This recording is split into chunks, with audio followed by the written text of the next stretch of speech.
veulent pas permettre la continuité de la politique d'Emmanuel Macron, la continuité avec la politique du gouvernement de Michel Barnier, peuvent voter cette censure et que cette censure peut être votée pour qu'on gagne du temps. J'entends tout le monde dire qu'il faut un chemin de stabilité pour le pays.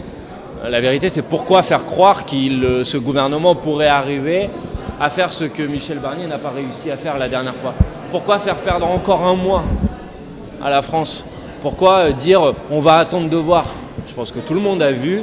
François Bayrou s'apprête à poursuivre la même politique en pire que celle de Michel Barnier. Et donc le gouvernement de François Bayrou mérite le même sort que le gouvernement de Michel Barnier, c'est-à-dire la censure.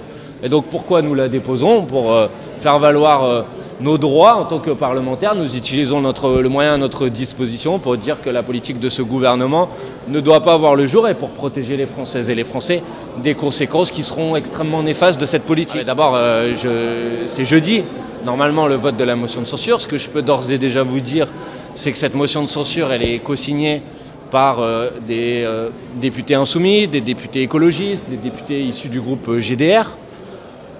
Et que je pense que cette motion de censure, elle sera votée, on peut d'ores et déjà le dire, par une immense majorité des députés du nouveau Front populaire. Maintenant, j'ai entendu que le Parti socialiste n'a pas dit encore quelle était sa décision sur ce sujet. Moi, je souhaite que la motion de censure, jeudi, soit votée par l'intégralité des députés du nouveau Front populaire et que cette motion de censure, elle puisse être adoptée pour que ce gouvernement puisse tomber. Maintenant, le Parti socialiste prendra sa décision, mais je pense que quand on a été élu sur le programme du nouveau Front populaire, c'est-à-dire sur l'abrogation de la réforme des retraites, l'augmentation du SMIC, le développement de nos services publics, l'investissement et la bifurcation écologique.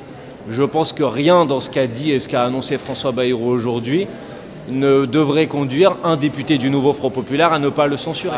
J'espère que la réponse à votre question, c'est 2 jours. Maintenant... Mais attendez, moi j'attends de voir, vous savez, quand vous proposez une motion de censure, l'ensemble des députés sont devant leurs propres responsabilités et ils ont jusqu'à jeudi pour prendre leur décision sur ce sujet. Et je dis que ceux qui ne voteraient pas la motion de censure aujourd'hui en disant qu'ils la voteront peut-être dans 1 mois sont des irresponsables qui vont nous faire perdre 1 mois et seront complices de la continuité de la politique d'Emmanuel Macron en France. Pour le reste, si cette motion de censure-là n'est pas adoptée, si j'en crois le calendrier budgétaire tel qu'il a été annoncé par le gouvernement, c'est sans doute à la fin du mois de janvier ou au début du mois de février que le budget reviendrait ici à l'Assemblée nationale. Et si le gouvernement de François Bayrou essaye de faire passer ce budget en force par l'intermédiaire d'un 49.3, alors il y aura à nouveau une motion de censure. Et si le gouvernement n'est pas tombé jeudi, il peut tomber, je pense, à la fin du mois de janvier ou au début du mois de février.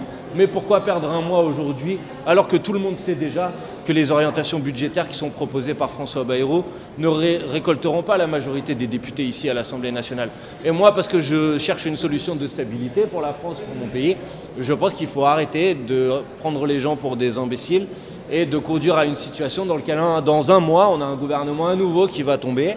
Je pense que François Bayrou ne propose pas un chemin de stabilité et que si on veut retrouver la stabilité, ça passe par le départ de François Bayrou et par le départ du président de la République et par l'organisation d'une présidentielle anticipée qui permet aux Françaises et aux Français de trancher entre les différentes options politiques qui sont sur la table. Et alors on pourra avoir un autre budget, et un budget qui cette fois répond aux aspirations sociales et écologiques qui ont largement été exprimées par la population depuis des années, et encore lors des dernières élections législatives. Parce que moi, contrairement à d'autres, je n'ai pas oublié le résultat.